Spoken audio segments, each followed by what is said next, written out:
Welcome everyone to Gamer Meld. Today, Intel is set to announce their Alder Lake 12th Gen desktop CPU processors, and this is really set to be a big event. The reason is because this is the first time in years that Intel is set to move to a new node on desktop. Not only that, but Alder Lake brings with it a hybrid core system, so you have two different cores, a P-core and E-core.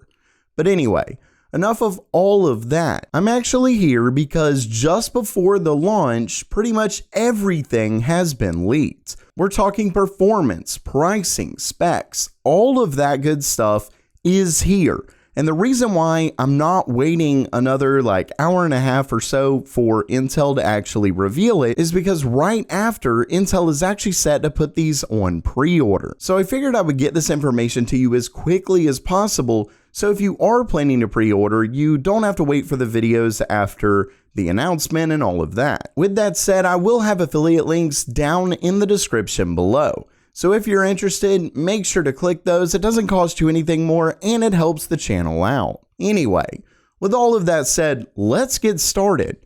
As you can see, this leak comes directly from video cards, and they actually do something like this fairly often where they leak the specs, pricing, all that good stuff right before launch, and I don't think they've ever really been wrong about it.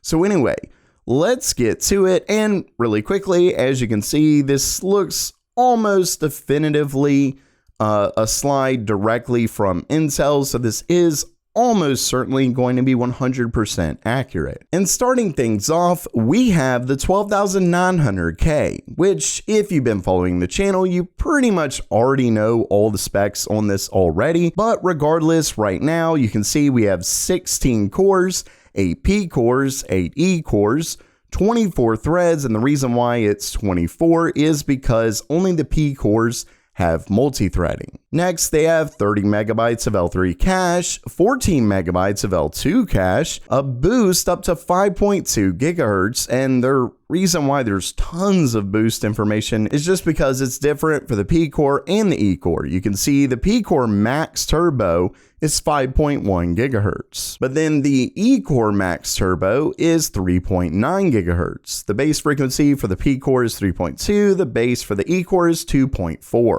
Moving on, we can see that there's a total of 20 PCI Express lanes. At least supported speed for the CPU is DDR5 4800 megatransfers per second and DDR4 3200. There's 2 memory channels, and this is true all the way across the board. Actually, all of this is true all the way across the board from the max speed of the RAM to total CPU PCI Express lanes. Next, we have 128 gigabytes being the maximum memory capacity, a base power of 125 watts, and a maximum turbo power of 241, but you can see that it does change as we go down the list. But of course, with all of that, one of the most important things here is going to be pricing.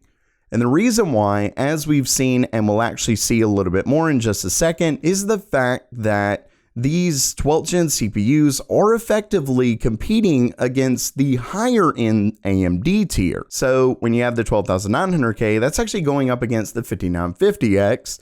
With the 12700K, that would actually be going up against the 5900X and so on. And right here, we can see that it is more expensive than last gen, but at $589, that really is a decent deal. Right now, I believe the 5950X is going for closer to $700, and the MSRP, I'm fairly certain, is $750. So quite a bit of a difference here. And of course, AMD could always lower their pricing. And not only that, but AMD is obviously going to be releasing their new processors fairly soon. But as of right now, this is a really good price. And what's great is that if you already have a discrete GPU and you don't need the integrated GPU of the 12900K, you can get it even cheaper at $564. Moving down that list, we have the 12700K at $409, and really quickly, we'll just go ahead and say 12 cores total, 8 performance cores, 4 efficiency cores, so that makes 20 threads total, 25 megabytes of L3 cache, 12 megabyte, I mean, you kind of get how this is going. This is pretty much exactly how Intel typically does their specs. The lower end SKUs do get slightly lower frequencies.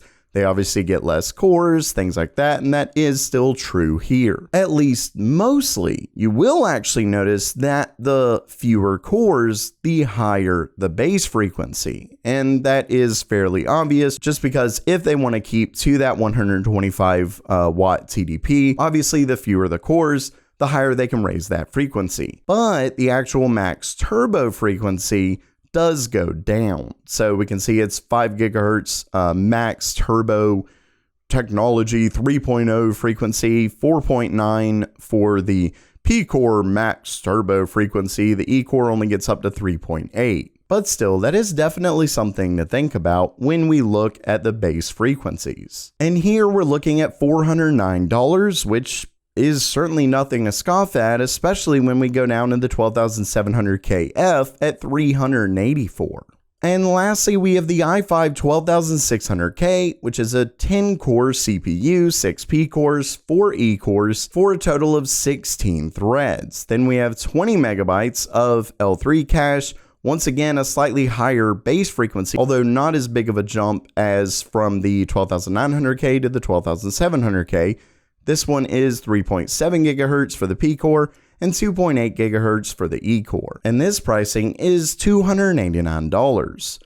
And with that, this brings us to the performance. And unfortunately here, all we can actually see is performance for the 12900K, but it is still really interesting. Of course, if you are planning on getting something lower, I would argue that it's likely going to be similar performance difference versus AMD, but of course, we can't know that for sure until we see that. But when it comes to the 12900K, as you can see, it beats AMD's 5950X, their 16-core CPU, in all but 2 benchmarks. And of course, with that said, these are obviously going to be cherry-picked, though it is nice to see that they are actually showing in places where they can lose.